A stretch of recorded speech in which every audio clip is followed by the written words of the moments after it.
चुनाव भले ही समाप्त हो गए हों, लेकिन राजनीतिक हलचल देश भर में लगातार बनी हुई है। और दिल्ली में आपको बता दें, अरविंद केजरीवाल की पत्नी सुनीता केजरीवाल ने हाल ही में एक वीडियो जारी किया है। उस पर बातचीत करने के लिए हमारे साथ बीजेपी से प्रवक्ता आरपी सिंह जी मौजूद हैं। सर, सुनीता केजरीवाल ने जो वीडियो जारी किया है, उन्होंने ये कहा है कि अरविंद केजरीवाल की गिरफ्तारी इसलिए हुई क्योंकि एनडीए के एक सांसद का बयान था और उस पर गिरफ्तारी। देखो, झूठ बोलती है, निरंतर झूठ बोलती हैं।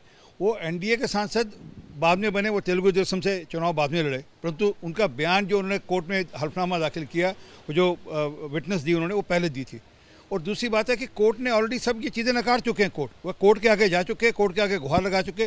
कोर्ट ने सिरे से सब बात को खारिज कर दिया। कोर्ट ने कहा जो भी विटनेस है हम उसको मानेंगे, वो सरकारी गवाह है, हम सरकारी गवाह की विटनेस को मानेंगे, उसको हम मान्यता देते हैं। अब इस पर राजनीति करते रहे, उनको असल में क्या है, तथ्य नहीं पर बात नहीं कर रहे, वो इमोशनल कार्ड खेलने की कोशिश कर रहे हैं। सच ये है, घोटाला हुआ है। ईडी सीबीआई इसके तथ्य पेश करेगी कोर्ट में, और पेश कर कर वह इनके खिलाफ मुकदमा चलेगा। इनको बीच में बेल मिली, वो बेल कैंसिल हो गई। अब ये दोबारा से कोर्ट में गए हुए हैं। अब कोर्ट के आदेश का अनुसार कोर्ट के आदेश का वेट करना चाहिए इनको, और ये उनसे इंतज़ार हो नहीं रहा। क्या है कि जैसे कहते हैं कि आदत पड़ी है शीश महल की। अब जेल में रहना थोड़ा मुश्किल काम है। वो 4 लाख का कमोड जेल में तो मिलता नहीं। सर, बार बार ये कहा जा रहा है कि अरविंद केजरीवाल के जो आरोप हैं वो प्रूव नहीं हो रहे हैं। वो कोर्ट से कहे ना जी, कोर्ट तो उस बात को मान्य कर रहा है। कोर्ट ने सीबीआई को अब टाइम दिया, सीबीआई अपने तथ्य पेश करेगी। वह ये बताते, मैं एक उदाहरण देता हूँ। राजेंद्र सिंह सोलंकी, इनका एक जो कंटेस्टेंट था एमएलए का, जो चुनाव लड़ रहा था, उसके पास से 20 लाख रुपये पकड़े गए। आप गूगल मार्केट सर्च करिए, उसके खिलाफ मुकदमा चल रहा नहीं चल रहा। और उसने कहा कि ये पैसा दिल्ली से आया था, मेरा पैसा नहीं है, जो मेरे साथ गाड़ी चला रहा है ड्राइवर, ये पैसा, ये आंगड़ी है, ये पैसा इधर से ट्रांसफ़र करता है। तो ऐसे ही खेल गोवा के अंदर ही हुआ है।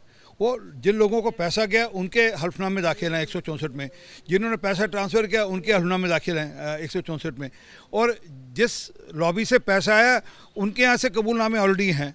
तो अब ये सब तथ्य कोर्ट के सामने पेश होंगे, कोर्ट उसके अनुसार कार्रवाई करेगा, और बाकी ट्रायल कोर्ट में होगा जो होगा।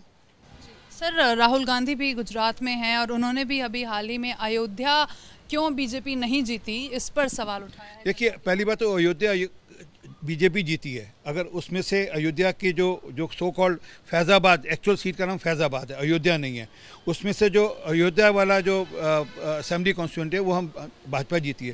परंतु उनको हर चीज़ में राजनीति करनी है, हर चीज़ में कुछ ना कुछ मीन मेख निकालना है। वो ये बताएं कि वो तीसरी बार विपक्ष में बैठने के लिए मजबूर क्यों हैं। ऐसा क्या है कि लोगों ने उनको विपक्ष के लिए बैठने के लिए मजबूर किया, जहाँ उनको विपक्ष की जगह दी। ऐसा क्यों है कि 3 बार के उनके आंकड़े मिलाकर आज भी भाजपा का जो आंकड़ा है वो उसको पार नहीं कर पा रहे। ऐसा क्यों है कि आज भी देश में उनको नॉन सीरियस पॉलिटिशियन लिया जाता है। तो ये उसके मूल बात पे बात करें। चुनाव में हार जीत चलती है, चुनाव में कभी जीतते कभी हारते हैं। वह ये नहीं बताते कि जब वह हारे थे चुनाव और वायनाड जाकर उन्होंने शरण ली थी, क्यों ली थी, जब वह अमेठी से चुनाव हारे थे। तो चुनाव में हार जीत चलती है, उसके अंदर राजनीति करना, उसमें जानकर उसको धार्मिक रंग देना, उसमें जानकर धार्मिक टिप्पणी करना अच्छी बात नहीं है। बहुत शुक्रिया सर आपका हमसे बात करने के लिए। तो आप सुन रहे थे आरपी सिंह को, और देखिए, आक्रामक रुख लगातार बना हुआ है और ये जो राजनीतिक आरोप प्रत्यारोप है ये लगातार जारी है। कैमरा पर्सन जितेंद्र के साथ मैं रिया जातुष्करन, एबीपी न्यूज़, दिल्ली।